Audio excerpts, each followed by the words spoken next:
Rendez-vous avec Bruno Retailleau.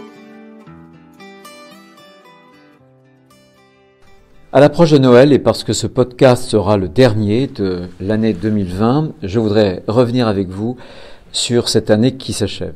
Une année d'épreuve, bien sûr, une année d'adversité avec cette pandémie que nous devons affronter, mais une année aussi de vérité. L'épreuve, c'est d'abord celle de tous les Français éprouvés. Éprouvés par le virus qui leur a parfois enlevé un proche, qui vous a parfois enlevé un proche. Éprouvés par la crise aussi, une crise à la violence inégalée depuis la fin de la Seconde Guerre mondiale et qui fragilise d'abord les plus fragiles. Les plus précarisés comme les jeunes ou les familles modestes, les moins protégés aussi, comme les indépendants, les commerçants, les restaurateurs dont vous faites peut-être partie. Ces Français ne vivent que de leur travail, ce travail qui leur a pourtant été enlevé, parce qu'on n'a pas su gérer cette épidémie, parce qu'on n'a pas voulu choisir l'efficacité. Mais la Covid-19, ça n'est pas le seul mal que la France a dû cette année affronter. D'autres virus ont frappé notre pays. Le virus du totalitarisme islamiste, avec la décapitation de Samuel Paty et l'attentat dans la basilique de Nice. Le virus de l'hyperviolence également, de la chienlit dans nos rues, lors de chaque manifestation. Le virus de la défiance, enfin. Cette défiance qui monte à mesure que grandit l'impuissance publique. L'impuissance à juguler l'épidémie, bien sûr. L'impuissance à faire preuve d'efficacité autant que de bon sens. Mais l'impuissance également à protéger, à ramener l'ordre. Car sans ordre, il ne peut y avoir de concorde. Mais cette année a été également une année de vérité.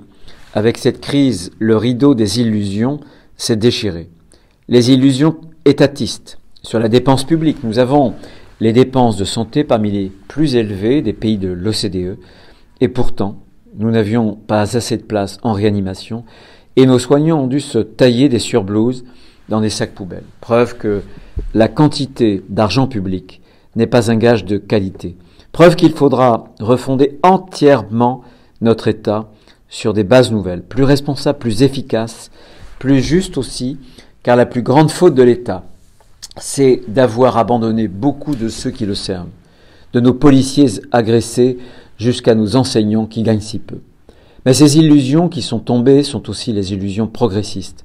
L'illusion de la fin des frontières, de la fin de la souveraineté, à travers la pénurie de masques que nous ne fabriquons plus, les tensions sur l'approvisionnement de médicaments que nous ne produisons plus.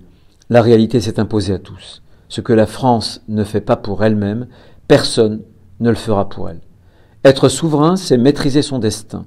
Et il est temps de reprendre en main le nôtre. Heureusement, 2020 a aussi montré nos forces. Ces forces sur lesquelles nous pouvons et nous devons construire l'avenir. La famille, qui dans la crise aujourd'hui est un rempart social contre l'isolement, un bouclier aussi, parfois contre l'appauvrissement des jeunes.